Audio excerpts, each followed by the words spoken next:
How's it going? It's Nathan Hawken, and welcome to the video. So as a leader or a coach, have you ever had someone in your team who just wasn't quite getting it, or a client, when you share information that you know is going to be valuable to them and really serve them at a deep level, they just don't quite get it, no matter how much you've explained it? The reason for this is because coaching isn't just about giving answers. It's not about providing all the information. It's about unlocking them in your client, or when you're a leader, it's unlocking the answers within your team members so they can find their own solutions. So today I'm going to show you how you can coach anyone. When you're a leader, I see you as a coach because effective leadership comes from effective coaching. And so when you're leading a team, it's about how you can coach your team, how you can unlock those answers in them, even the really tough cases and the people that you think may struggle with that, with some real strategies that work in real conversations and not just in theory. So whether you're a coach, a current coach, or even a future coach, maybe you're a team leader right now, or maybe you're just someone who really just wants to help others grow, then this is definitely for you. Now, for those of you who don't know me, my name is Nathan Hawken. I've been a coach for over a decade now, coaching high performers, Olympic athletes, banking executives, entrepreneurs, other coaches. And one thing is very clear is that the best leaders, they know how to coach. And so for this video, I wanted to break it down so it's a bit easier to digest into 5 very simple, powerful ideas. And I see these as the kind of the core pillars of the foundation to effective coaching and effective leading. So the first pillar is that coaching is not about having all the answers. It's not our job as coaches to provide all the answers. We can share insights, we can share knowledge, which we hope will help the client when we're speaking to them. And it's the same as a leader as well. When you're leading a team, it's not your job to have all of the answers. To be an effective leader, it begins by thinking that you need to be the expert in the subject. And that's just completely not true. What your job to do as an effective coach is to be able to help the client find the answers that they're looking for. You don't provide them. This is a very common mistake that a lot of new coaches in particular make, is that they feel that they need to be the expert and they need to be the one who gives all the answers. And it's just not true. So what tends to happen is when someone's ready for the information, they'll absorb it. And if you spend all your coaching sessions or all your meetings with your team members just providing answers, just giving information, just giving you providing the ideas, the majority of it doesn't sink in.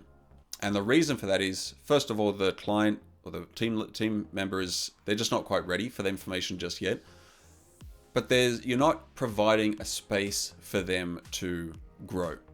So great coaching starts with questions, not advice. The crux of all my coaching sessions that I have with my clients is deep, powerful questions. Helping my clients go deeper than they ever have before to unlock the answers which they've never faced before and to face things within inside them that they've been too afraid to face. I mean, it sounds scary and it can be, but this is where the growth happens. This is what really brings out someone's inner desires, their bigger dreams, their bigger visions, but more importantly, it helps them get over their own challenges, because the last thing anyone needs is more advice and more information. Information is everywhere, advice is everywhere, and most people are more than happy to give it. And if you're an ineffective coach, you will be providing all the answers to your clients. When to be a really effective leader and a really effective coach, you ask questions and provide space for the answers to come. So moving on to the second pillar of the foundation is that performance follows perspective. So when someone's stuck on a particular task, it's most of the time not the task itself. It's actually how they're seeing it. And this is core at any coaching conversation, is a client will come to you with a problem or something that they're really struggling with because they look at it and they like barriers come up or something comes up inside them, or they see it as a very big task, a very big challenge that they're not going to be able to do. But it's not the actual task itself, because as coaches, as leaders, we know people can do amazing things when they start to see the task or the thing differently. We know that our clients are strong. We know that they're powerful. We know that as a leader, your team is powerful as well at an individual level, and they're powerful together when everyone's tapping into the power. And so we know that it's not the actual task themselves, it's how they are seeing the task. And An example of this would be a limiting belief that's coming up when someone looks at the task that they need to do and a fear comes up. Fear of getting it wrong, fear of failing, fear of making a mistake, fear of being judged, whatever it may be. Or it might trigger something inside them where they failed in the past and this limiting belief is being brought to the surface. And so a really good question to help your clients with this is, what story are you telling yourself that's holding you back right now? What's coming up for you? What is the real problem? Because we know as coaches, the problem isn't the problem. You know as leaders that when someone's presenting you with a problem, that's just surface level stuff. There's a deeper challenge there which need to be resolved. And so when we can ask the question, well, what's the real problem? What story are you telling yourself that's holding you back, or what story is holding your people back? Then we can start to unlock the actual problem, and then we can coach around it and asking better questions. Those better questions come with every circumstance, and they'd be questions along the lines of, well, how can we see this differently? What's a good way to look at this problem? What's something that you haven't noticed about this problem that can turn it into an opportunity or a solution? All these types of different questions. I'll leave that up to you to work out. But if we can understand that when there is a challenge there, that it's the perceived challenge, not the actual challenge itself, then we can coach around it. So then we look at pillar 3. We do an analogy of people are like locks, okay? People are like locks. They are locked, they're closed, difficult to crack open. So coaching is about finding the key that opens them. One of the keys for a successful coaching relationship, a successful leader and team relationship, is being the right person to help them, particularly in coaching. And so this is when choosing your clients really comes into as well, because there's some people which are going to be more open and honest with a different person. And there's going to be other people which just struggle to be open and honest with you. And so part of your job as a coach to really understand that as well, part of your job as a leader is to understand that, do you have the right tools to be able to help your team and help them unlock or help unlock them so they can find their own answer?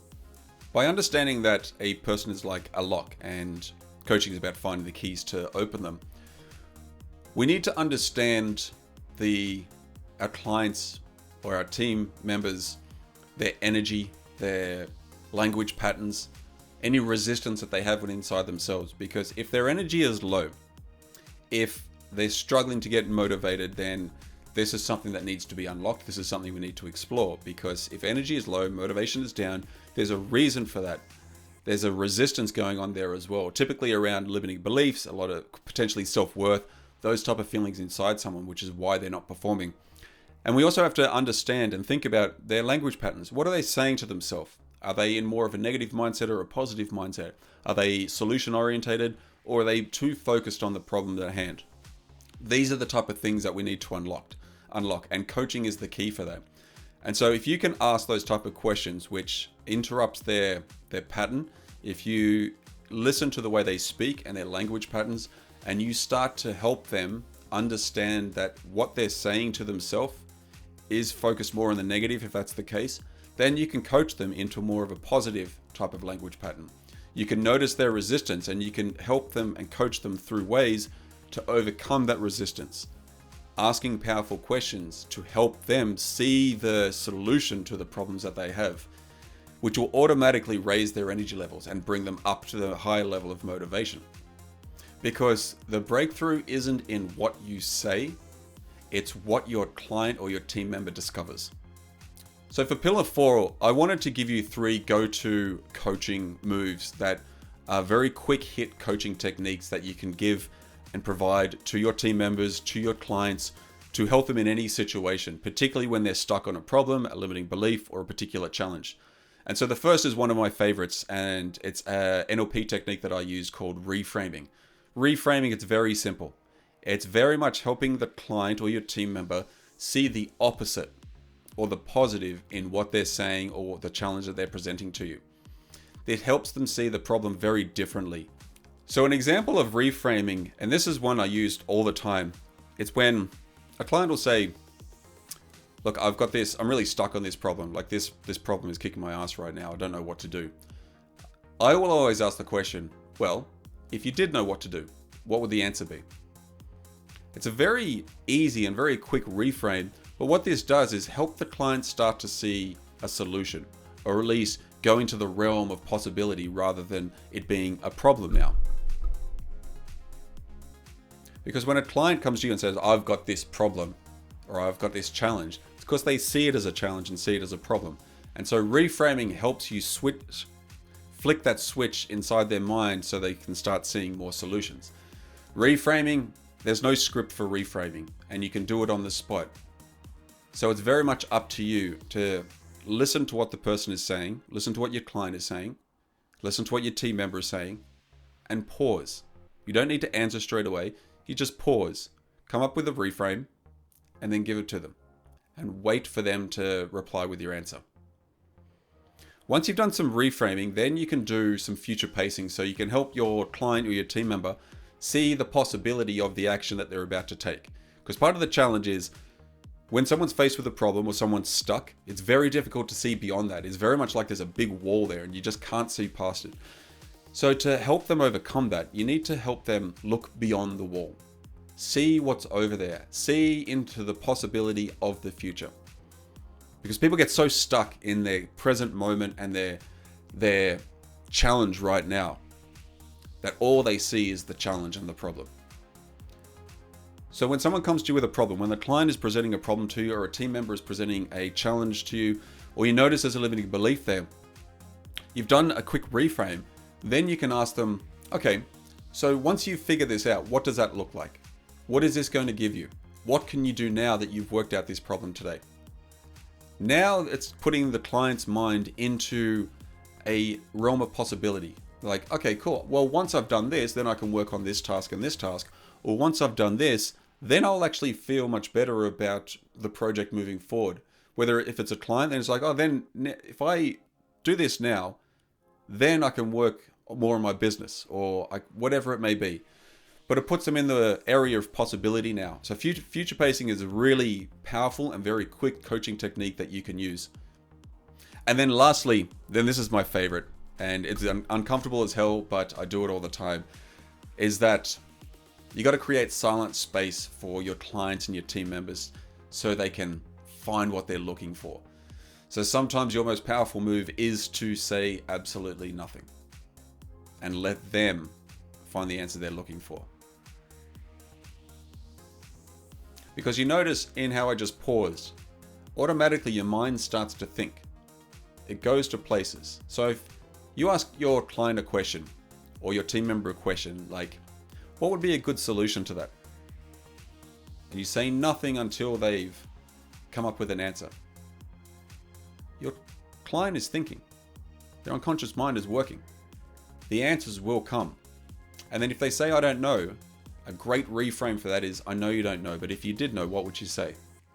Once again, bringing them back into possibility, because I don't know means that's an excuse. You know, I can't be bothered looking for the answer right now because it's hard work. So silent space is one of the most powerful moves that you can have. And so the fifth pillar is how you can practice coaching every single day. Now, you don't need the title of coach. You just need curiosity and you need care. Curiosity about the person in front of you. Curiosity about your teammate, your team member, those around you in your team, your clients, understanding and a genuine desire to understand who they are, what makes them tick, where do they get frustrated, what do they struggle with, and the care to provide them, to help them with the answers, to help them unlock what they need to unlock. You know, these are really powerful, and you don't need to be like a certified coach or anything to do this. This is something that you can do on a daily basis, and you can start right now. To practice coaching every single day, you know, get in the habit of giving feedback to people. Genuine curiosity and care-driven feedback. Become a mentor or a peer to someone who, you know, is struggling or would like some help or potential help. And then also dealing with friction. So when you're dealing with friction is a great opportunity to coach people, to find out what's driving them, where this friction is coming from, so you can then help them find the answer they need to lessen the friction, to let go of it. And so if you bring the mindset of being a coach into your leadership moments, then everything will shift for you. If you're already a coach, then you know exactly what it's like. But remember that you are a coach. You're not there to provide the answers. You're not there to tell everyone what to do and just share all the information that you know. You're there to care and really understand the person in front of you. Ask the deep, powerful questions and help your clients find the answers. Help your team draw out, bring out within them the answers that they feel like they don't have because they're not a leader or something like that. Because the best coaching doesn't sound like coaching. It sounds like listening. It sounds like curiosity and just the right nudge at the right moments. And so if you just try one of these coaching moves this week, just see what shifts. Notice what happens with the person that you're working with. And so with that, I'll finish the video here. So thank you so much for watching. I really appreciate you sticking around to the end as well. If you did like the video, please, I ask you to hit a like and a subscribe. It really helps my channel out. Part of my mission is to reach more people, not just to build an audience, but to generally serve people. I really want to help coach more people. I want more people becoming more empowered, finding the answers within inside themselves. And to do that, your help would really be appreciated. So thank you so much. And feel free to reach out to me at any stage if you have any questions or if there's anything I can do for you. Thank you.